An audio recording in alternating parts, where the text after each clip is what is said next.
Anyway, with video blog time, I've not done one of these in a while. I've just been quite busy and I've just not also been in the mood for doing one. So I'm out cycling, obviously.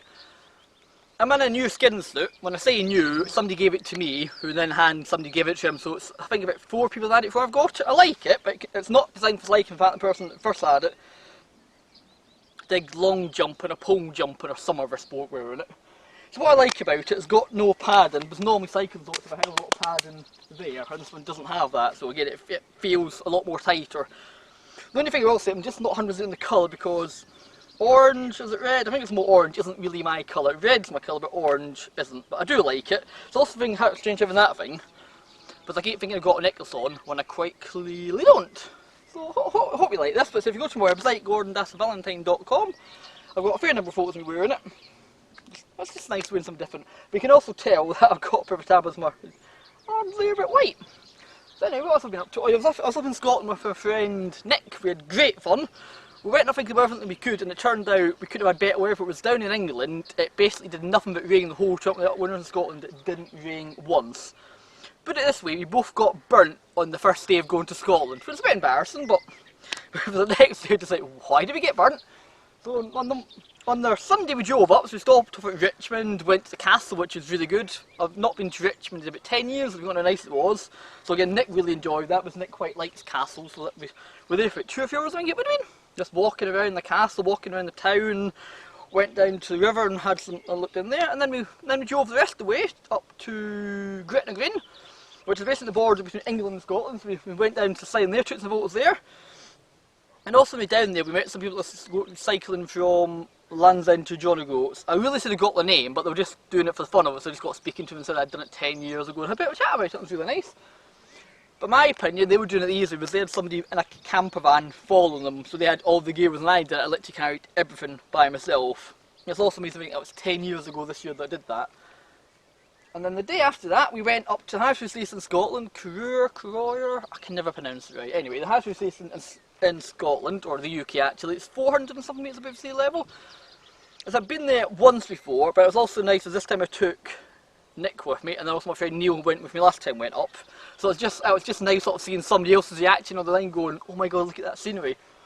Needless to say, probably the most scenic line he's ever been on, but if you go even higher up to Scotland, if you do the Inverness to Kylovlauk, I can't even say it, but there, that line. Basically, it takes you out to Skye.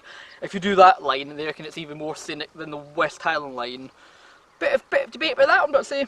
And then we were up there, we also did a Munro, so that was really good. But every time me and Nick have been up to Scotland, we've done a Munro. So the first time we did Beinn, which is a good one. And then we did Beinn Nevis, which is the highest mountain Munro in the whole of the UK.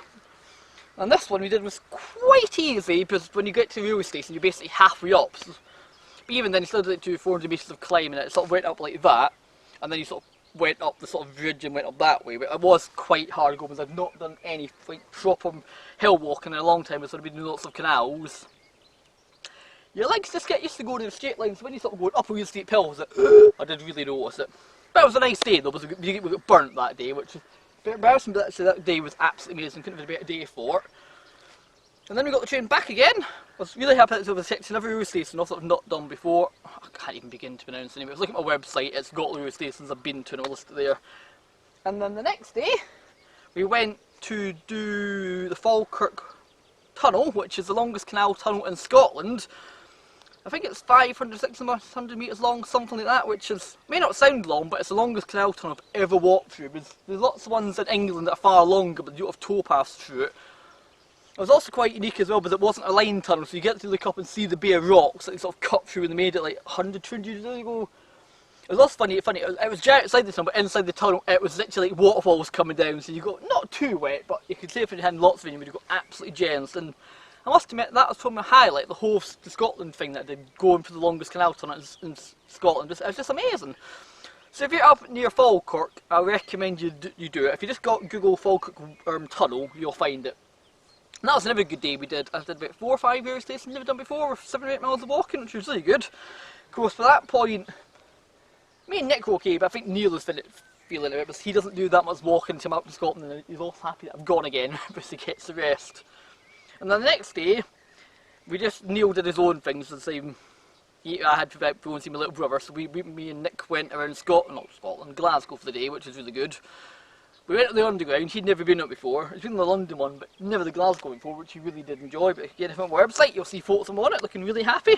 He's like, oh my god, the trains are so small. It was literally, I can just about stand up, and he is quite sort of seeking. If you're any taller than me, you stand and you whack your head off the roof, as it's quite an narrow one, but it's never been, the tunnel's never been made any bigger since the day it was built. And it's also the third oldest underground system in the world, believe it or not. Glasgow's got an underground? Yes, Glasgow's got an underground, or as we call it, the subway. So that means you can technically argue that the Americans nicked the name Subway from us, with the Glasgow being older than New York. Pretty bit there to be had. So what else have we been up to? That was basically what we did in Scotland. See, the next day driving back, I was absolutely knackered. I think I did way too much in Scotland. Some days I sort of I chill out a little bit. We'll see, we literally, from the moment we were doing stuff, was even the way back down. We stopped off at New Larnock, and then from there we walked to the Clyde, or the Falls of the Clyde, which are really good. Of course, when we went, it wasn't that high, but there's a hydropower station next to it. And when the hydropower station's on, half the water comes off the Clyde and goes down that instead. So if you get killed with waterfalls, you go in to take selfies and stuff, and then of course they turn the hydropower station anymore, and suddenly the waterfalls basically get turned on, so yeah, also get killed. So they do all with big signs up saying, do not go near the Clyde Falls, stay on the footpath, and then you'll be perfectly safe. And other than that, I've just been out cycling a fair bit. Oh yeah, been to London as well, went down to do a Hidden London tour, so we did that was me and my friend Mark, we went down to Houston, and then we went some underground tunnels there with disused, and that was great fun. Because again, people just notice how many disused stations and tunnels there are in London. It's also quite, if you sort of go through it and then you're looking down at the active tube lines below you, because people wouldn't know you're there, and that was an amazing one. And I also got to go on the Azuma train, which is LNR's new train, for the first time ever on the way back, and that was good fun. I need to do another video blog about that another day and speak about what I think about that. So anyway, I think that's basically it. That's you up to date. It's the main things I've been doing. But again, if you look at my website, gordon-valentine.com, you'll see all the railway stations I've been to. You'll see photos of what I did in Scotland. You'll see more photos of me wearing this. Anyway, I'm going to run off now. My bike's there, I'll see run off or not. So if you do subscribe, comment, hit the bell icon so when I post a new video, you get comments. Not comments, you get little figures that I've done a new video. I'm losing it. Couldn't say anything special, I think it's about to rain now. Anyway, one last look at me in this.